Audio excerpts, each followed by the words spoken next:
केवळ जगणे नाही जीवन, मूल्य असावे तुल्यही भावे, पूर्णत्वाची ओढ असावी, कर्तृत्वाची साथ घडावी, सातत्याने प्रयत्न फळिता उजळीत जाई प्रतिभा, पुलकित होई प्रतिमा, प्रतिभा आणि प्रतिमा, प्रतिभा आणि प्रतिमा.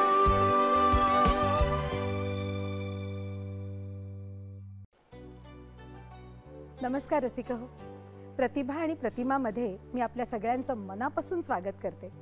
संस्कृतमध्ये एक श्लोक आहे, वपुः कुशत्वं वदने प्रसन्नता नादस्फुटत्वं नयने सुनिर्मले आरोगिता बिंदू जयोग्नि दीपनम नाडी विशुद्धी हटसिद्धी लक्षणम. गर्भितार्थ आणि मतितार्थ असा की मन आणि चित्तवृत्ती जर प्रसन्न असतील तर तो आनंद चेहऱ्यावरती स्मिताच्या लकेरीच्या रूपानं उमटल्या वाचून राहत नाही. आणि ज्या वेळेला हा चेहरा सदैव सुंदर असणारे, ठेवणारे, गळा गोड ठेवणारे अशी अलौकिक प्रतिभेची माणसं प्रतिभा आणि प्रतिमेच्या व्यासपीठावर येतात, तेव्हा तशीच सस्मिता अवस्था मनाची होणं साहजिकच आहे. बोजड शब्दांची उसनवार भलावण नाही. एक फार छान गाणं आहे बरं का, वसंत पवारांनी संगीत दिलंय, अवघाची संसार या चित्रपटातलं आहे. रूपास भाळलो मी भुललो तुझ्या गुणांना, मज वेड लाविले तू सांगू नको कुणाला. असं छानसं आयुष्य बहाल करणारे थोर ENT surgeon doctor Ashish Bhumkar आज आपल्या या व्यासपीठावरती मी आमंत्रित करणार आहे. पण त्यांना मंचावर बोलवण्याआधी पाहूया एक छोटीशी चित्रफीत. कान नाक घसा तज्ज्ञ नुसते तज्ज्ञच नाही तर त्यांच्या संशोधन कौशल्य आणि तंत्रज्ञानाने त्यांनी विकसित केला आहे कृत्रिम कान. हो, पण तो कृत्रिम जरी असला तरी तो देव ठरतो गरजवंतांना. स्टेप सर्जरी या आधुनिक तंत्राचे जनक म्हणून ते संपूर्ण जगात ओळखले जातात. त्यांनी केलेली ही कौशल्यपूर्ण ज्ञान तंत्रकला 40 देशांमध्ये लाईव्ह त्या त्या क्षेत्रातील डॉक्टरांना दाखवण्यात आली आणि म्हणूनच जगातल्या नामवंत 10 व्यक्तींमध्ये ते गणले जातात. डॉक्टर भूमकरांचं हे कार्य देश विदेशात अत्यंत चर्चिले गेले. पण डॉक्टर भूमकरांनी भारत देश काही सोडला नाही. विदेशात मार्गदर्शन, पण कार्यक्षेत्र भारतात. आपल्या तंत्र कौशल्याची प्रतिभा अनेक गरजवंतांना सहाय्य करून आपली प्रतिमा उमटवणारे डॉक्टर आशिष भूमकर. तर आता मंचावर आमंत्रित करणार आहे डॉक्टर आशिष भूमकर यांना. या सर, स्वागत आहे आपलं. प्रतिभा आणि प्रतिमामध्ये मनापासून स्वागत सर. या बसा. मला अगदी कल्पना आहे की ही मुलाखत देऊन तुम्हाला पळायचं आहे ऑपरेशनला, पण इतक्या वेळात वेळ काढून आपण इथे आलात. हे केल्याबद्दल थँक्यू. अरे सर, सरळ विषयाला हात घालते की म्हणजे ही जी एक्सपर्टीज आहे, हे जे कौशल्य आहे, जगातल्या 10 निष्णात सर्जनपैकी आपलं नाव आहे आणि हा आमचा गौरव आहे, मराठी मनाचा, मराठी अस्मितेचा गौरव आहे की डॉक्टर आशिष भूमकर हे भारतीय आहेत आणि मराठी आहेत. नसलेला कान म्हणजे करणं आणि तो म्हणजे फक्त दिखाव्याचं नाही तर ते दिसणं, त्याच्याबद्दल थोडंसं सांगा ना. आता बरेच काही दुर्दैवी मुलं असतात ज्यांना जन्मापासूनच एखादा कान तयारच होत नाही किंवा त्याचा व्यंग असतं, डिफॉर्म्ड असतो. बरं, ऍक्सिडेंटनी होऊ शकतं, ऍक्सिडेंटनी होऊ शकतं, बर्न्सनी होऊ शकतं, कधी काही जणांना वेगळे काही आजार असतात त्याच्यात. पण मुख्यतः पेशंट म्हणजे 90% पेशंटना जन्मताच ह्यांना कान नसतो किंवा कानाची पाळी नसते किंवा अख्खाच बाहेरचा कान नसतो. ऑफकोर्स बहुतेक हे आपल्याला समाजात दिसत नाहीत कारण ते खूप केस वाढवतात, लांब करून झाकून टाकतात. पण त्या कानाने त्यांना त्या साईडने ऐकायला सुद्धा कमी येत असतं आणि ते चेहऱ्यावरती असलं हे व्यंग तर तो सेल्फ कॉन्फिडन्स खराब होतो. आणि लहानपणापासून चिडवले लहानपणापासून जात चिडवलं जातात. हो. डिप्रेशन येत असेल. तर त्याला ना ॲक्च्युली खरं साधी सोपी सर्जरी आहे, पण ती खूप कमी डॉक्टर्सनी ती घेतली आहे बरं. काही कारणांमुळे. बरगडीतनं त्याच बाळाच्याच बरगडीतनं एक छोटासा पार्ट काढला जातो, कार्टिलेज असतं. मेन बरगडी आपली हाडाची असते, त्याला हात नाही लावत आपण. एक छोटासा पार्ट काढून म्हणजे कानाला जेवढा लागेल तो काढून त्याच्या युजली दुसरा कान जर नॉर्मल असेल तर त्याची सारखी शिल्पकारी करून तो कान इथे बनवला जातो. तर हे काही 100-150 सर्जन्स आहेत जगभरात जे करतात. इंडियात 2-3च आहेत. पण आपलं वैशिष्ट्य असं, कारण माझं 30 वर्षाचं ENTचं बॅकग्राऊंड आहे, सर्जरी फॉर हिअरिंग. तर हे करताना मी त्याचबरोबर ऐकवण्यासाठी पण एक ऑपरेशन करतो आणि हे जगात 2-3च लोक आहेत जे हे करू शकतात. वा सर म्हणजे विधात्याचं काम. म्हणजे एक शब्दांची धडपड करते. आईचा आई हो या शब्दाची फोड अशी की आ आत्म्याचा आणि ई ईश्वराचा. हो. जे ईश्वर माझ्यासाठी करू शकला नाही ते इहलोकी करते ती आई. त्या आईच्या मायेनी ते पूर्णत्व देताय त्यांना. थोडंसं तुमच्या आईबद्दल सांगा, आई बाबांबद्दल सांगा. आई म्हणजे माझी पण सगळ्यांसारखीच आई.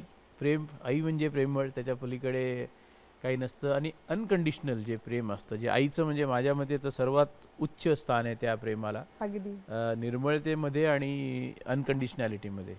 तर माझी पण ही अशीच साधी एकदम प्रेम करणारी इच्छा होती ना तुम्ही तिची इच्छा ॲक्च्युली स्वतः डॉक्टर बनायची होती. बरं. ती जमली नाही. ती फारच लवकर वयात लग्न झालं तिचं. पण लग्नानंतर तिने ट्राय केलं, तेव्हा मेडिकलला मिळाली नाही. मग रुईया कॉलेजला BSc ट्राय केलं, पण घरच्या काही कारणांमुळे तेही तिला कम्प्लीट नाही करता आलं. बरं. कुठेतरी ती इच्छा कळत न कळत, अशी काय मला तू होच असं कुठे जबरदस्ती नव्हती, पण कुठेतरी आईची इच्छा न कळत बाळाला कळत असते तशी कदाचित मला कळत असेल. आणि त्याच्या ह्याच्यातनं मला डॉक्टर व्हायचं. खरं म्हणजे 12वीमध्ये त्या वेळात तरी, हल्लीच्या मुलांना फार जास्त समज आहे, पण ॲक्च्युली डॉक्टर म्हणजे काय किंवा इंजिनियर काय त्याचं आयुष्य असतं ह्याचं आपल्याला कल्पना नसते. एक नुसतं एक इमेज असतं की आपल्याला डॉक्टर बनायचं आहे किंवा काय. पण मला तेव्हापासूनच डॉक्टरकीचंच हे होतं. पण मला तुमचं ते वाक्य फार आवडतं की मी पहिल्या तिनात होतो म्हणून मी हुशार नाही. मला आवर्जून सांगावं अशी मी विनंती करते. आता शाळेमध्ये बहुतेकदा आपल्याला हुशार मुलगा कोण, म्हणजे ज्याचा पहिला नंबर येतो, दुसरा नंबर, तिसरा नंबर किंवा पहिले 5, तर माझं ते डेफिनेशन नाही आहे ॲक्च्युली. शाळेमध्ये जो मुलगा शिस्तबद्ध असतो, डिसिप्लिन्ड असतो किंवा घोकमपट्टी करणारा असतो, त्याला आपल्या जी करंटली जगात कोणतीही परीक्षा असू दे त्याच्यात घोकमपट्टी किंवा अशा ह्याच्यातनंच मार्क मिळतात. खरी बुद्धी ही टेस्ट आयुष्यात नंतर केली जाते. त्यामुळे बुद्धिमत्ता आणि मार्क किंवा बुद्धिमत्ता आणि रँक ह्याच्यामध्ये काही रिलेशनशिप नाही आहे असं मला वाटतं. उलट जे खरोखर हुशार असतात ते आयुष्याला सतत प्रश्न विचारत असतात. आणि प्रश्न विचारणारं मन हे कधीच ओबिडियंट नसतं, ते रिबेलस असतं. का बरं हा सारखा प्रश्न विचार. आणि माझ्या मते बुद्धीचं ते एक सर्वात मोठं लक्षण आहे, the ability to question and seek answers. आपण कसे होतात वर्गात? मी साधा होतो वर्गात, नंबर मिळायचा मला, but I don't consider my self intelligent. म्हणजे कन्व्हेन्शनल ह्याच्याप्रमाणे बुद्धिमान नाही आहे. मी हुशार आहे, मी प्रामाणिक आहे, मी कष्ट करायला मला कधीच हेच वाटत नाही. म्हणजे मला तो माझा धर्मच वाटतो काम करायला. आपल्याकडनं सर्वात उच्चात उच्च काही पण आपल्या हातातनं व्हावं या भावनेने मी काम करतो. पण बुद्धिमान मी स्वतःला समजत नाही. आणि भावंडांमध्ये? भावंड मला एकच लहान भाऊ आहे, तो खरा हुशार. त्याला त्याच्या 10वीमध्ये त्याला बोर्डात पहिला आला होता, 12 म्हणजे मॅथ्स मध्ये त्याला 100 पैकी 150. आणि ही त्याची ओळख माझे वडील त्याच्या लग्नापर्यंत करून द्यायचे, असा आमच्या घरातला एक जोक होता. तो हुशार, खूप हुशार. तो इंजिनियर झाला आणि तो सिलिकॉन व्हॅलीला आहे, परदेशीच राहिला. पण तुम्ही जग फिरलात सर, कधी वाटलं नाही म्हणजे मायदेशीच येऊन या लोकांना मला यायचंय आपल्या ट्रस्टकडे वगैरे, पण जे सुतोवाच करते प्रश्नाचं म्हणून? खरोखरच हा प्रश्न कधी आलाच नाही की हे ऑप्शन. आणि ह्याचं कदाचित आमच्या फॅमिली फॅब्रिकशी हे आहे देशापेक्षा. म्हणजे देशाचं तर आहे मला भयंकर, पण जो नैसर्गिकपणे झाला तर आपल्या आईवडिलांबरोबरच आपल्याला राहायचंय असे एक म्हणजे प्रश्न पण आला नव्हता. मी जसं तुम्हाला म्हणालो की माझ्यामध्ये तेवढी बुद्धिमत्ता नाही आहे की मी प्रश्न विचारीन, की it was a logical extension. की आपण आई वडिलांबरोबरच राहणारे आणि त्यांच्याबरोबरच हे करणारे. त्यामुळे दुसरीकडे कुठे जायचं असं कधी मनात आलंच नाही. आणि मी ठाण्याला म्हणजे 3 महिन्याचा असल्यापासून ठाण्यात आहे, त्यामुळे ठाण्याच माझं जन्मस्थानच मी मानलंय. जन्मभूमी असं सो झालंय. तिथेच आणि जिथे आपण लहानपण घालवतो तिथेच तुम्हाला प्रॅक्टिस करायला खूप सोपं पडतं. तुमचे बरं. आजूबाजूचे लोक, तुमचे सिनियर लोक तुम्हाला खूप सपोर्ट करतात. त्या दृष्टीने मला खूप फायदा झाला. मी म्हणजे सरांची नम्रता ही त्यांच्या शब्दातनं, त्यांची विद्वत्ता ही त्यांच्या शब्दातनं ओजस्वी आहेच. पण एक रसिक हो आपल्याला सांगू इच्छिते की इतरांसाठी भरपूर प्रार्थना करा, म्हणजे स्वतःसाठी काहीच मागावं लागत नाही. अशा पद्धतीने जगणारे आदरणीय डॉक्टर साहेब आहेत. फार वेगाने मी पटपट पुढे जाते कारण हरकत वेळाची नाही. मर्यादा असते, नाही, वेळेची काहीच मर्यादा हो. असते. म्हणून सहचरिणी जोडीदार हो. आयुष्याची कधी भेटली? ती तर मला वाटतं 7 जन्मापासूनच भेटलेली आहे. पण 16 वर्षाची असताना रुईया कॉलेजमध्ये आम्ही 11वीत एकत्र होतो बरं. आणि तेव्हाच प्रेमात पडलो आणि अजूनही प्रेमात आहोत. पण एक धडपड करून विचारते हा, हो. म्हणजे इतकी जी हो. हुशार माणसं जेव्हा समोर बसतात तेव्हा माझ्या मनात नेहमी एक प्रश्न येतो की जो काय डिप्लोमा असेल आणि पोरगी ह्यांच्या एकत्र मागे लागू नये. एकतर पोरगी तरी मिळत नाही, नाही तर डिप्लोमा तरी मिळत नाही. दोन्ही कसं जमवलं? ते थोडंसं आपोआप जमत गेलं. बरं. आणि आय थिंक प्रेमाची ती एक छटाच आहे की ते तुम्हाला घडूनच आणतं. तशा दृष्टीने झालं.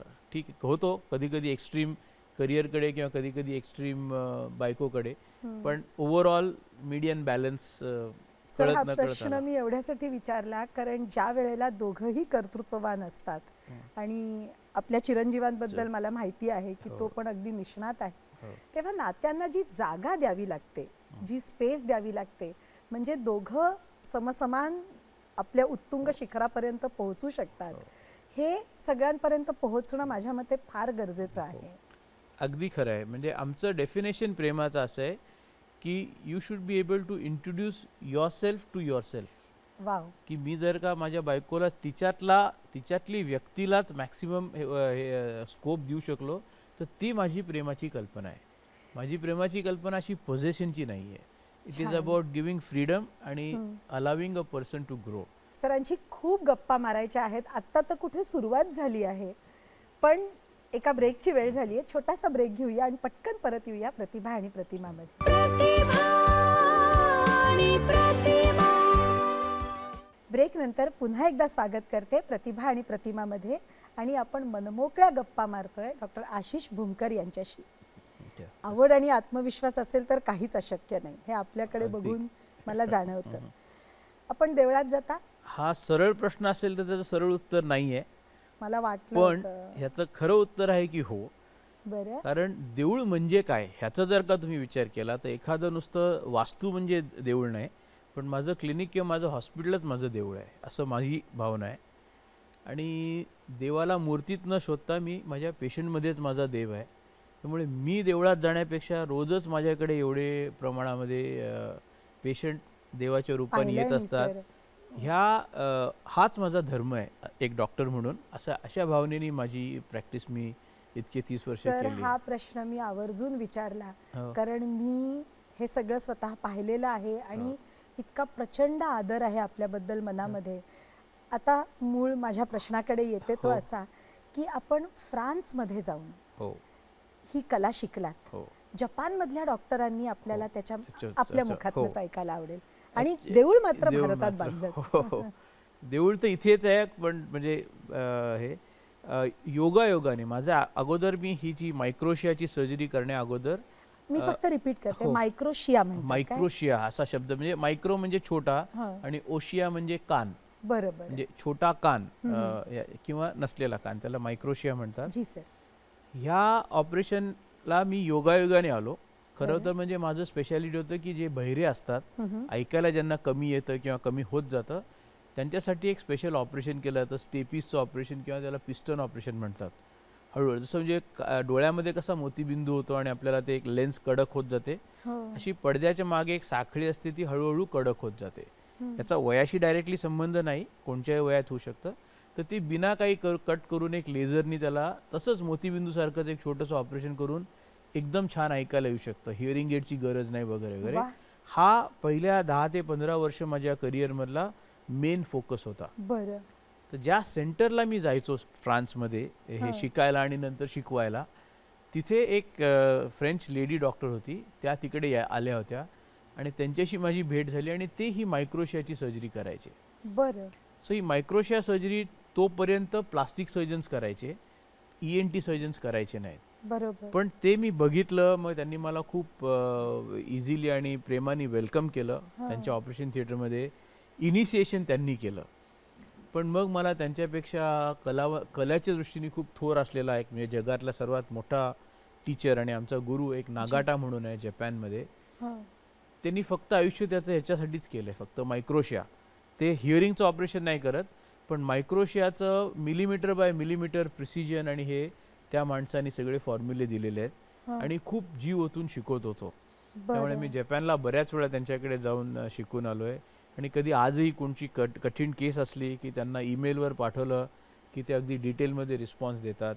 सो त्या माणसाचं माझ्यावरती पण खूप मला ना हे विचारायचं होतं की तो एक अनुभव होता ना सर, की एका डॉक्टरांनी ती केली आणि ती बरोबर झाली नाही. ती सुरुवात झाली ऍक्च्युली. हे होण्याच्या अगोदर, फ्रान्सचा किस्सा होण्याच्या अगोदर, कोणत्या पण जसा यंग डॉक्टर असतो, पेशंट आलेला असतो, तर आपल्याला मदत करायची असते त्याला. बरोबर. डायरेक्टली मी जरी ऑपरेशन नसेल करत तरी एक दुसरा माझ्या माहितीतला एक वेगळा सर्जन होता.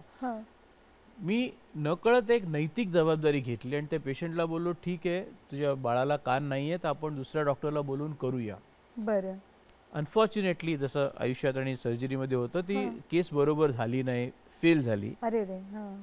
पण ती फेल झाल्यानंतर ज्या डॉक्टरला मी इन्व्हाइट केलं होतं त्या डॉक्टरनी अनफॉर्च्युनेटली त्या प्रेमळपणे किंवा माणुसकीने जी फेलियर ॲक्सेप्ट करायला पाहिजे ते केलं नाही. आणि ते माझ्या कॉन्शियन्सला खूप खुपत राहिलं की मी जबाबदारी दिली होती. त्या मुलीचं लग्नाचं वय होतं.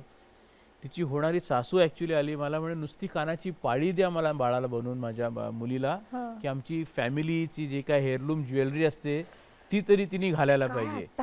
आणि मी हे करू शकलो नाही हे माझ्या कॉन्शियन्सवरती खूप होतं. आणि मग जेव्हा मला हा दरवाजा ईश्वराने उघडला त्या फ्रान्समध्ये याच्यात, मग मी म्हटलं आता मागे जायचं नाही आणि तिथून सुरुवात केली. आणि पहिली केस कशी आली मग? पहिली केस ह्याच्यामध्ये पण माझं खूप कॉस्मिक कॉन्स्पिरसीवर किंवा डेस्टिनीवरती खूपच विश्वास आहे की जेव्हा आपल्याला आतून खूप एखादी तळमळ असते तेव्हा म्हणजे पुरी कायनात त्याला मदत करायला हे असतं.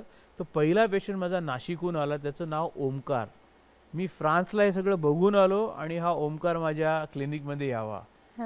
आणि ओमकारचं परफेक्ट वय होतं. पण त्याला कसं कळलं की हे तुम्ही करा? तो ऍक्च्युली 5-7 वर्षापूर्वी, कारण तो 7-8 वर्षाचा होता, तो 1 वर्षाचा असताना त्याच्या आईवडिलांनी त्याला घेऊन आले होते माझ्याकडे. तेव्हा मी त्यांना सांगितलं होतं की हे 7 वर्षानंतर ऑपरेशन होईल. बरं. तो झाला 7 वर्षाचा म्हणून ते घेऊन आले. योगायोग. आणि योगायोग. मग ऑफकोर्स मी त्यांना सांगितलं ही माझी पहिली केस आहे, पण मी करणार जे काही करून. आणि ती एकदम छानपणे हे गेली. अशा म्हणजे जसं तुम्ही म्हटलं की ती अयशस्वी झाली, तशी अशी हृदयात घर करून राहिलेली एखादी केस आहे ज्यांनी त्यांचं आयुष्यच म्हणजे आयुष्य आमूलाग्र बदलतंच, पण जी आपल्याला चटका लावून बरेच असतात. पण एक स्पेशल केस अशी आहे की ती एक डॉक्टरच होती, मुलगी. कंप्लीट नव्हतं झालं, अजून मेडिकल चालू होतं तिचं. तिची आई गव्हर्नमेंट हॉस्पिटलमध्ये नर्स होती आणि त्यांचा इमोशनल क्वेश्चन माझ्याशी पहिल्या कन्सल्टेशनमध्ये जरासा प्रमाणापेक्षा जास्त होता, सगळ्यांचाच असतो असं. तर आईने मला सांगितलं की डॉक्टर खूप आशा घेऊन आली आहे, कारण ही मुलगी माझी, आता मी माझ्या जिद्दीने हिला डॉक्टर तर बनवली आहे, पण ही जेव्हा लहान होती तेव्हा मला बोलली, आई मी जन्मालीच असताना मला असं तू व्यंग बघितलं, मला कान नाही आहे, तू माझं नरडं दाबून मला मारून का नाही टाकलंस? की ती माझ्याकडे आली तोपर्यंत ती 22-1 वर्षाची असेल, 22-23. मी म्हटलं बेटा नुसतं कान नाही आहे म्हणून तुला आयुष्य, लोकांना खूप मोठे मोठे आजार असतात, अशा यांनी सांगितलं. आणि मग तिचं आम्ही कानाचं ऑपरेशन केलं, तिच्या बरगडीतनं काढून तिला कान बनवला, कानात ती डूल घालायला लागली, तिचं लग्न झालं, आता खूपच छान तिचं हे आहे, आनंदामध्ये. ती पुण्याची होती, आता ऐरोलीला येऊन राहते. तिचा नवरा मला वाटतं इंजिनियर आहे, पण खूप हे झालं. आणि मग आता मी तिला गमतीत विचारतो, आता नरडं दाबलं असतं तर चाललं असतं का? नाही. पण असं आणि असे बऱ्याच हे गोष्टी आहेत. ॲक्सिडेंटमध्ये, लग्न ठरल्यावेळी ॲक्सिडेंटमध्ये एखाद्या मुलीचा हे झाला, तो तिचा होणारा नवरा बोला, डॉक्टर माझा कान कापा आणि हिला द्या, अरे बापरे. असं. आणि त्याचं मुंबई मिररमध्ये कव्हर पण झालं होतं ते. हा.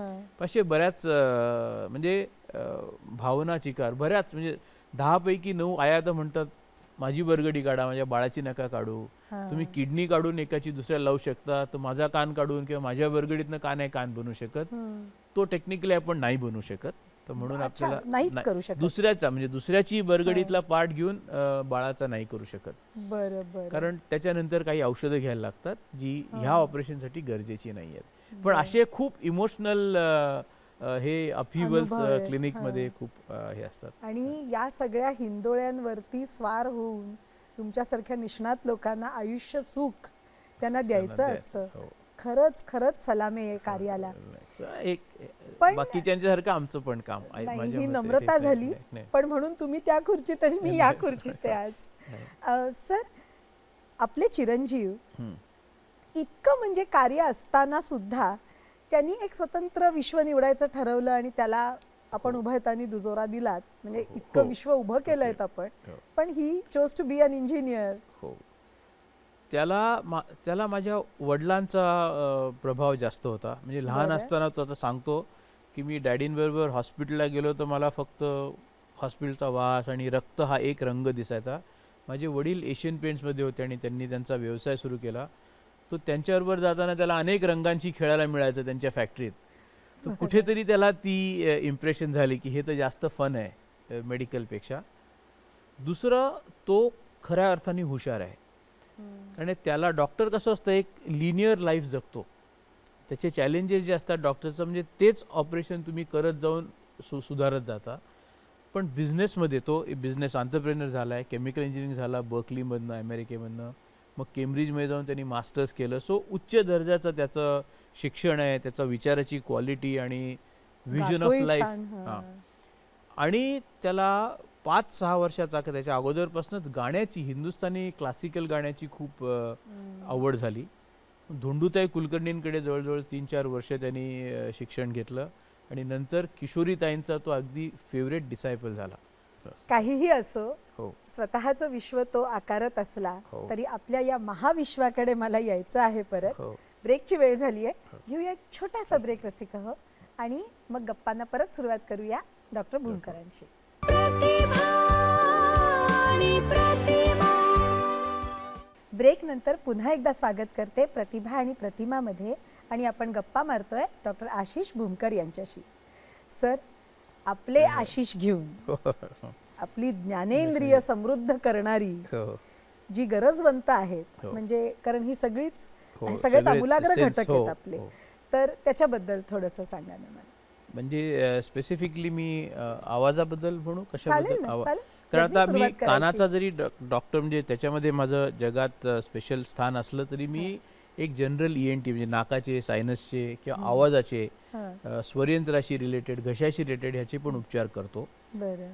आवाज हा पण एखाद्या व्यक्तीचा एक खूप मोठा आयडेंटिटीचा पार्ट असतो. खरंय सर. आणि आवाजाचं सायन्स खूप पुढे गेलंय. म्हणजे व्हॉइसचं जे सायन्स आहे, हां. हल्ली तुम्हाला जसं आपल्याला पिक्चरमध्ये किंवा CBI व्हॉइसवरनं पर्सनॅलिटी शोधतात, हो, तसं कॉम्प्युटराइज व्हॉइस ॲनालिसिस आलं आहे. म्हणजे तुम्ही कॉम्प्युटरमध्ये तुमचा आवाजाचा सॅम्पल दिलं हां. तर त्यामधनं ते ॲनालिसिस होऊन जसं आपली फिंगरप्रिंट असते हां. तशी प्रत्येकाची एक व्हॉइस प्रिंट असते, युनिक व्हॉइस असतो. ओ, आणि ह्याच्यावरती व्हॉइस स्पेशलिस्ट आणि आम्ही काही काम करून त्याला खूप सुधारू शकतो. हो. एक पेपर वाचला होता मी, बंगलोर विद्यापीठातल्या एका डॉक्टरेट हो. मॅडमनी लिहिलेला होता की ते ना साऊंड ॲम्प्लिट्यूड्स मधून जे होऊन गेले आहेत त्यांचे आवाज शोधतात. आणि हो. मग त्या हायपोथेटिकल होता. हो. त्या पेपरात त्यांनी क्लेम केलं होतं की आम्ही ओशो, रजनीशांच्या आवाजापर्यंत पोहोचलोय, आता ओके. श्रीकृष्णाच्या आवाजापर्यंत पोहोचणार आहोत. तर माझ्यासाठी ते इतक्या बस ते- म्हणजे हो, खोल खोल, गर्भगर्तेत जाणारं असं वेगळंच होतं. हो. हे जरा साधं सोपं आणि कळण्याजोगं वाटतंय. हा पार्ट मला माहिती नाहीये, पण हो. हा ऍक्च्युली टाइम ट्रॅव्हलचा हा गोष्ट होत आहे. नाही त्याचं- आपण तेच सांगा सर की कसं आपण ते आवाज सुधारतो, हो. सुस्वर आवाज करतो. सुधारण्याचा ऍक्च्युली आवाजाला खराब न होऊ देण्याचा हा खूप मोठा कॉम्पोनंट आहे. हां. ते त्याच्यात डूज आणि डोंट्स काय आहेत. तर आवाजाला सर्वात इम्पॉर्टंट असतं हायड्रेशन. जे तुम्हाला जर का एक प्रकारचा कोरडेपणा आला तर स्वरयंत्रावरचा जो ड्रायनेस आला तर स्वरयंत्राची व्हायब्रेशन्स बिघडतात.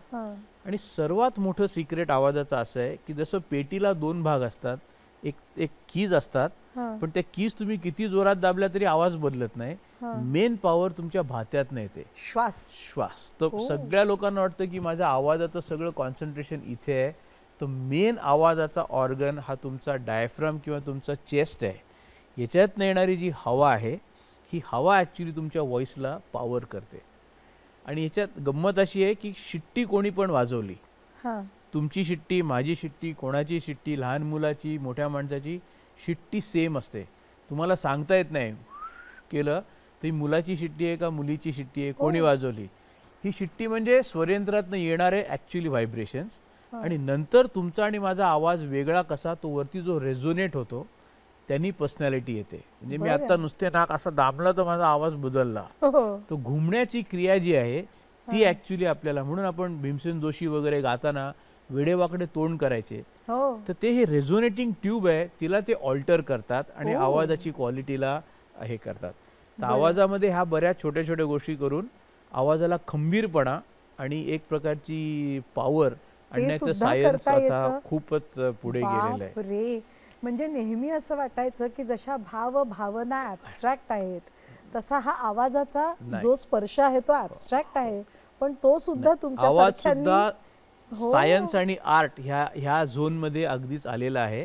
आणि मेडिकल सायन्स याला खूप एखादा किस्सा आहे सर की एक खूप कॉमन आजार आहे त्याला प्युबरफोनिया म्हणतात. म्हणजे एखादा मेल चाइल्ड जेव्हा त्याला प्युबर्टी येते, लहान मुलगा आणि लहान मुली यांचा दोघांचा आवाज सेम असतो. फोनवर मुलगा बोलतोय लहान का मुलगी कळत नाही. अगदी बरोबर. कारण स्वरयंत्राची एक जी साईज असते ती दोघांमध्ये सेम असते.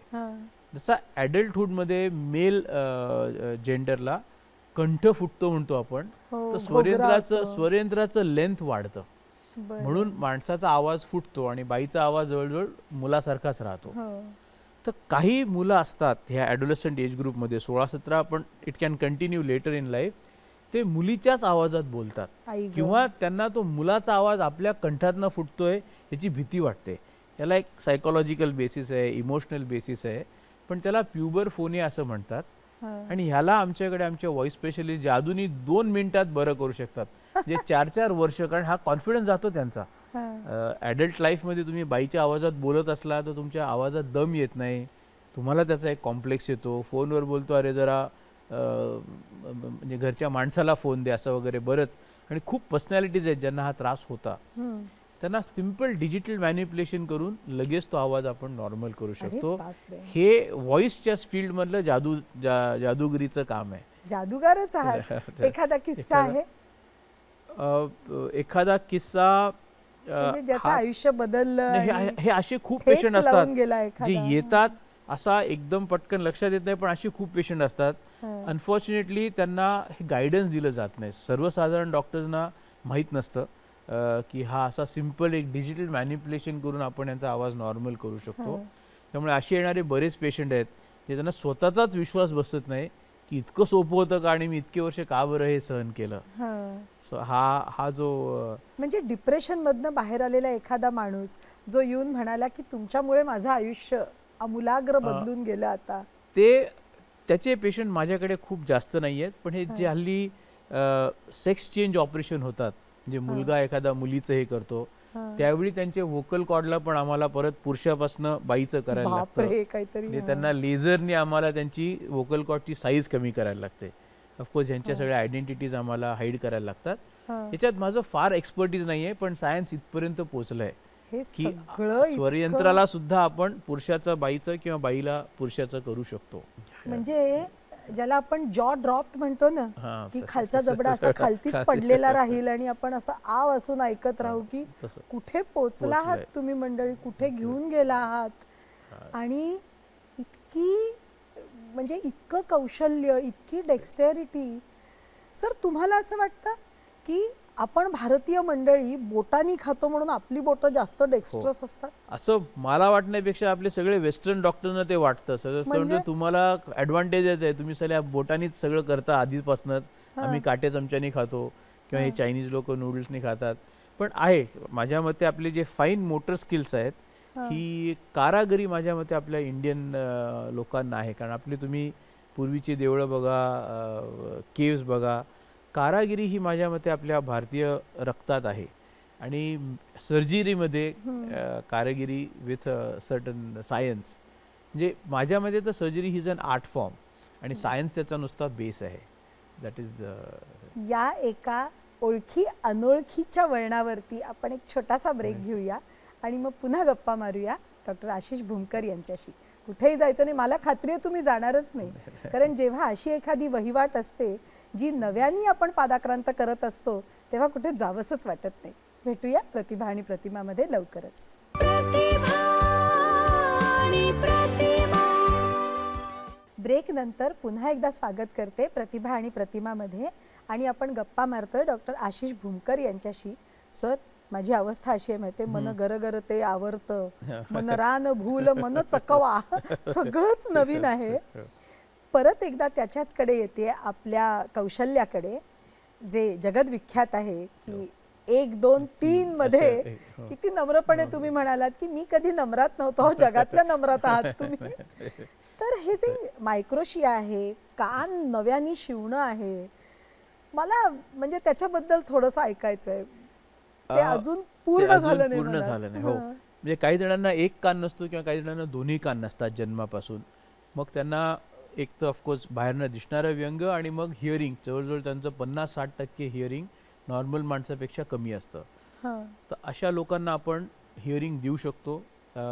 शस्त्रक्रिया करून, एक साधी शस्त्रक्रिया करून त्यांना साऊंड लोकलायझेशन, आवाज कुठून येतोय हे कळण्यासाठी, किंवा मग एक प्रकारचा इम्प्लांट येतो जो पूर्वी खूप स्वस्त होता पण आता परदेशी फॉरेनची कंपनी बनवते, खूप महाग केलाय. तो लावला की त्यांना नॉर्मल ऐकायला येतं. अरे वा. बाहेरचा कान लावायचा आणि त्याला बाहा किंवा बोन ब्रिज म्हणतात.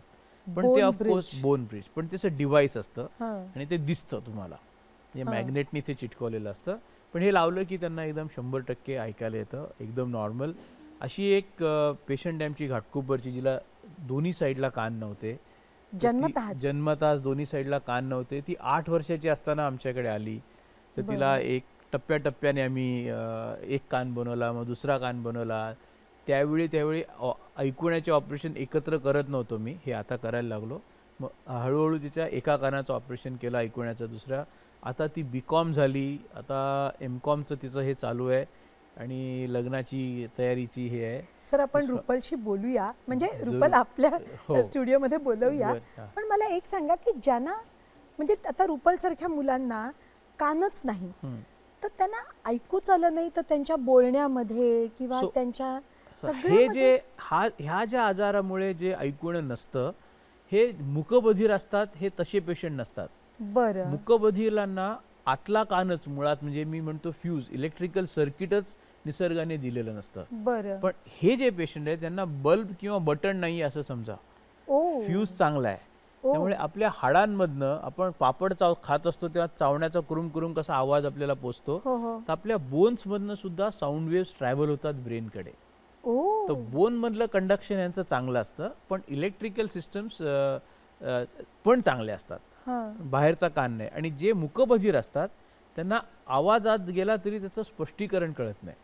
त्यामुळे हे जे आपले ज्या पेशंट्सना मी ऑपरेट करतो त्यांना ऐकायला येत असतं पण कमी येत असतं खूप. म्हणजे तुम्ही कानात बोटं घातली आणि कसं फेंट, त्यामुळे त्यांचे उच्चार, त्यांची भाषा डेव्हलप होते, त्यांचं इंटेलिजन्स डेव्हलप होतं. बरं, म्हणजे मायक्रोशियामध्ये अशांना आपण कान शिवता ज्यांच्या मुळामध्ये म्हणजे ती उपजत देणगी दिली आहे परमेश्वराने. सो इनर इयर एकदम नॉर्मल असतो, पण बाहेरचा कान आणि मधला कान, कानाला 3 भाग आहेत, हे दोन्ही भाग आपण एकत्र ऑपरेशन करून बरे. वा सर, काही अशा चुकीच्या कल्पना असतात ज्याला म्हणजे मिथ्स म्हणू आपण, नेमका शब्द माहिती नाही. करेक्ट कॉमन मिसकन्सेप्शन्स किंवा मिथ्स. आणि ह्या आता ऍक्च्युली कान नाक घशाच्या आमच्या स्पेशालिटी खूपच आहेत. म्हणजे हे मायक्रोशिया जर खूप एक्स्ट्रीम झालं, पण साधं कानातला मळ साफ करायचा का नाही करायचा असे बरेच पेशंट येतात. आमचं एकदम कॉमन, माझी जी OPD करण्याची स्टाईल आहे ती खूप मी गमतीशीर करतो. सगळं आय कीप एव्हरीथिंग लाईट. तर इयरबड म्हणजे हा अर्धाच वर्ड आहे, खरा पूर्ण शब्द म्हणजे गडबड आहे तो. इयरबड इज इक्वल टू गडबड. आपण मुळात कानातला मळाला मळ म्हणूनच चूक केली आहे. हा मळच नसतो, कारण मळ म्हटलं की तो साफ करणं हे स्वाभाविक आहे. हा, हे एक निसर्गाचं स्पेशल द्रव्य आहे बरं जो ॲक्च्युली कानाचा पहारेदार असतो. बरं. सो तिथे तो आयुष्यभर तयार होतो, त्याचं काम संपलं की तो ड्राय होऊन पावडर होऊन झोपेत निघून जातो आणि परत येतो. म्हणजे एखादा परत निर्माण होतो. एखादा किडा मुंगी किंवा पाखरू कानात गेलं तर ते नाजूक पडद्याला डॅमेज न करण्यासाठी निसर्गाने हा एक स्पेशल पहारेदार बनवला आहे. पण टिपिकली मुलांच्या कानामध्ये आई आपली टॉर्च घालून मळ आहे आणि कान साफ करायला हो जातात. हो. आणि ते इयरबड तुम्ही घातली तर तुम्ही ॲक्च्युली असलेला मळ फक्त आत ढकलू शकता. आई ग, हा. आणि गंमत अशी आहे की त्या इयरबडच्या बॉक्सवरच लिहिलंय की do not insert in the year. तो फक्त बाहेरचा कान साफ करण्यासाठी इयरबड असते. हो, हो, हो. पण लोक म्हणतात नाही, पण टीव्ही वरती तर ऍड दाखवतात, तो कृष्ण तसा म्हणजे भारद्वाज आपले ते होते कान साफ करताना दाखवतात, असं कसं. म्हटलं बाबा ते माझ्या हातात नाहीये, पण इयरबड आत घालायचं नाही एवढं मला नक्की सांगायचंय. हा. दुसरं मीच कानात तेल टाकावं का नाही, तर ज्यांच्या कानात नैसर्गिकपणे मळ तयारच होत असतो त्यांना तेल टाकायची गरजच नसते. बरं. आणि तेलामध्ये तसा दोष नाहीये, पण तेलामध्ये बरेच बॅक्टेरिया किंवा फंगस ग्रो होऊ शकतात. हो हो हो. तर आपल्यासारख्या देशात ट्रॉपिकल कंट्रीमध्ये तुम्ही तेल टाकलं तर बुरशी होण्याचे चान्स असतात. बरं. तर अशा ह्या बऱ्याच काही कल्पना असतात लोकांच्या, ज्या न कळत ते स्वतःच्या स्वास्थ्याला चांगलं करण्यासाठी ऍक्च्युली हे मी करतात. आपल्याबद्दल वाचताना हे वाचलं होतं की म्हणजे ठरवून ENT झालो, हो. कारण मला दोन्ही करायचं हो होतं. हो हो. आता ENT बाकीच्या स्पेशालिटीमध्ये च्या पेक्षा एक तर ह्याच्यात मायक्रोस्कोप, जेव्हा मी करत होतो तेव्हा कानाचं ऑपरेशन मायक्रोस्कोपनी, ते एक मायक्रोस्कोपिक स्किल होतं, ज्याची मला खूप आवड होती. पण एक ENT डॉक्टर सकाळच्या वेळी सर्जन असतो हा. आणि संध्याकाळच्या वेळी फिजिशियन असतो. सो हे एक परफेक्ट बॅलन्स आहे, कारण आम्हाला पेशंट क्लिनिकली बघायला पण खूप मिळतात, कारण काना घशाचे त्रास खूप असतात आणि OPD खूप जास्त असते. बाकीचे पोटाच्या दुखीचे हे लोक खूप कमी पेशंट बघतात. ऑपरेशन्स मोठे करतात, पण number of patients they deal with are much less. This is a perfect balance. जसं डोळ्याच्या डॉक्टरला पण असतं की त्याच्याकडे पण OPD पेशंट खूप आणि सर्जरीज पण खूप. पण कान नाक घशामध्ये आम्हाला 3 स्पेशालिटीज ॲक्च्युली एकत्र करायला मिळतात. वा sir. So this was a good balance. आणि इमर्जन्सीज नाहीत, त्यामुळे तुम्हाला आयुष्याचा बाकीचे डायमेन्शन्स तुम्ही एक्सप्लोअर करू शकता. तुम्ही यू आर नॉट म्हणजे बांधून गेलेले नसता तुमच्या हॉस्पिटलला. तो फ्रीडम एक माणूस म्हणून तुमची ग्रोथचा असतो. हा एक sort of a perfect formula आहे ENT मध्ये. आणि तुम्ही तो जो वेळ मिळतो हो. तो सामाजिक जाणीवेला देता. मला यायचंय त्याच्याकडे आता, कारण आता हो, वेळेची वेळ. मर्यादा आहे आणि तो तुमचा भाग इतका मोठा आहे की जो तो ट्रस्ट तो आपण खरं म्हणजे ना, कोणत्याही म्हणजे एका पर्टिक्युलर विशिष्ट लेवल नंतर मेडिकलचा माझ्या मते हा एक लॉजिकल ओव्हरफ्लो आहे. म्हणजे तुमच्या कपमधनं जेव्हा चहा ओतू जातो तेव्हा तुम्ही बशीतनंच पिता त्याला. एक शब्दांची धडपड करू. हो माणूस म्हणतो की पैसा आला हो. की मी सगळं करीन, हो पण तुमच्यासारखी जी माणसं असतात ज्यांच्याकडे ती सामाजिक जाणीव असते आणि ज्यांनी तो उच्चांक म्हणजे स्वयंभू साधलेला असतो, ती म्हणतात की नाही आधी मी करेन, पैसा काय आपसूक येईल. तो येणार, तो जाणार कुठे. त्या ट्रस्ट बद्दल सांगा ना, कारण इतक्या लोकांना आपण जीवन Trust, कौशल्य दिलंय. हो, हे एक म्हणजे आपल्या सामाजिक ह्याचा एक ते एक नॅचरल हे झालंय. आणि ट्रस्टच्या मार्फत, जसं मी म्हटलं रुपल जी पेशंट आहे तिला आम्ही ट्रस्टच्या मार्फत ते महागाचं मशीन घेऊन दिलं. आणि असे बरेच मेडिकल कॅम्प्स वगैरे करतो. पण मुख्यतः माझा ट्रस्टमध्ये हे सगळं तर करतोच आम्ही, जी, म्हणजे सर, जी, ज्यांना अफोर्डेबल नाही आहे त्यांना अफोर्डेबल हे करून.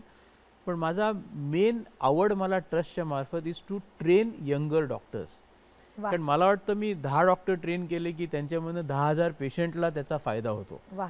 त्यामुळे मी किती पेशंटपर्यंत पोहोचू शकीन त्याच्यापेक्षा जर का if I create a second rank, third rank, आणि ह्यांना डिटेलमध्ये, नुसतं नावापुरतं ट्रेनिंग नाही, डिटेलमध्ये ट्रेनिंग देता आलं तर माझ्या मते the multiplication factor is much better. So माझ्या ट्रस्टचा मेन हे is in educating my fellow colleagues. Of course patient is the ultimate beneficiary. रसिक हो, मला इथे हे आवर्जून सांगायचं आहे की जेव्हा जगातल्या अग्रगण्य डॉक्टर्समध्ये सरांचं नाव घेतलं जातं आणि त्यांची इच्छा अशी आहे की जे मला परमेश्वराने भरभरून दिलंय त्याचं अर्घ्य मी माझ्या समाजाला आणि माझ्या देशातल्या लोकांना अधिकाधिक देईन, नाहीतर इतक्या सहज आपलं कौशल्य लोक वाटत नाहीत. एखादा किस्सा मला सांगू शकाल आपण? कशाबद्दल? म्हणजे हेच की आपण जे दान दिलंय, ज्ञानदान दिलंय, हो. या आता हे ज्ञानेंद्रियांना actually सिद्ध हे करण्याचं. आपण म्हणजे ऍक्च्युली दुबईच्या काही डॉक्टर्सना पण मी ट्रेन करतो. तर सध्या कझाकस्तान गेले 3-4 वर्ष कझाकस्तानहून आपल्याला इन्व्हाइट करतात आणि तिकडे माझा एक तर मायक्रोशियाचा सर्जरीचा तर प्रोग्राम खूप जोरात चालू आहे, पण तिथल्या डॉक्टर्सना पण ट्रेन करण्याचं खूप मोठ्या प्रमाणात हे चाललंय. म्हणजे मी असं नुसतंच देशाच्या ह्याचं नाही, माणुसकीच्या ह्यानी जगात कुठेही हे असलं. आता व्हिएटनाममधनं खूप बोलवत आहेत, नेपाळमध्ये बोलवत आहेत. नेपाळमध्ये आपण जाऊन 2 वेळा हिस्ट्री तयार केली. म्हणजे त्या देशात हे ऑपरेशन झालेलंच नव्हतं. सर्वप्रथम ऑपरेशन हे ज्या देशात झालं तर ते आपल्याकडनं झालं. So also in Kazakhstan. म्हणजे नेपाळी पेशंट अमेरिकेला जाऊन ऑपरेशन करून आला असेल, पण नेपाळमध्ये जाऊन कोणी हे ऑपरेशन केलं किंवा कझाकस्तानला जाऊन केलं, हे आपल्या ट्रस्टच्या थ्रू ह्या सगळ्या गोष्टी मला पॉसिबल होतात. किती सहज सांगताय तुम्ही सर. त्या देशांमध्ये कझाकस्तानमध्ये स्पेशली एक खूप वेगळा मान आणि वेगळं प्रेम असतं. म्हणजे तो खूपच तिथले खूप इमोशनल आहेत. इंडियन्सपेक्षा जास्त इमोशनल पेशंट तिथले आहेत. का असं म्हणता सर? आहे म्हणजे तो माझा अनुभव आहे. की म्हणजे तिथल्या भारतीय लोक गृहीत धरतात हे आमचेच, हे करतीलच असं. कदाचित असं पण असेल आणि कदाचित ते इतकं दुर्मिळ आहे तिथे, त्यामुळे कदाचित हा माझा एक स्क्यूड ओपिनियन असेल. पण इन जनरल तिथे जी म्हणजे नेपाळमध्ये is not the same because they are more or less like Indians. पण हे कझाकचे जे पेशंट आहेत हे जरा माझ्यामध्ये स्पेशली आम्हाला एक्सपिरियन्स असा आलाय की they are more respectful and more affectionate. गरीब आहे देश आपल्यापेक्षा खूप. ऍक्च्युली गरीब नाहीये का, त्यांच्याकडे खूप ऑइल आहे आणि भयंकर श्रीमंत आहे. संबंध इट्स लाईक दुबई इंटू 5 इतक्या लेवलचं त्यांच्याकडे हो हो. म्हणजे अल्माटी आणि असताना पण सामान्य माणसाकडे पैसा आहे असं नाही, पण त्यांच्याकडे सामाजिक ट्रस्ट खूप आहेत जे खूप सपोर्ट करतात आणि त्यांचं गव्हर्नमेंट हे सगळं खर्च करून फ्रीमध्ये हे करतं. कारण ते कम्युनिस्ट होते आधी, त्यामुळे त्यांना गव्हर्नमेंटवरती डिपेंडन्स खूप आहे आणि गव्हर्नमेंट त्यांचं हे सगळं सँक्शन आहे. आम्ही जे जातो हे गव्हर्नमेंटच्या इन्व्हिटेशननी जातो. ते ट्रस्ट असल्यामुळे ह्या सगळ्या गोष्टी पॉसिबल आणि आपल्या ट्रस्ट मार्फत आपण आपल्या लोकांसाठी करता. सर, आपल्या कार्यकर्तृत्वाला खरंच माझा मानाचा मुजरा आहे आणि इतकी नम्रता असणं हे मुळात एक परमेश्वराचा आशीर्वाद समजते मी आपल्यावरती आहे. वेळात वेळ काढून आपण इथे प्रतिभा आणि प्रतिमामध्ये आलात. सर, मला कल्पना आहे की आता इथनं उठून परत विमानाचे पंखे लावून तुम्ही फ्लाईट घेऊन हो सर आणि एका आयुष्याला कलाटणी देणार आहात. पण वेळात वेळ काढून आपण इथे आलात आणि प्रतिभा आणि प्रतिमामध्ये येऊन आमच्या सगळ्या प्रेक्षकांशी मनमोकळ्या गप्पा मारलात, याबद्दल आपले मनापासून आभार मानते. पण आपला निरोप घेण्याआधी आपण बसावं सर. एक विनंती करते की आपण एक स्वाक्षरी करावी ह्याच्यात.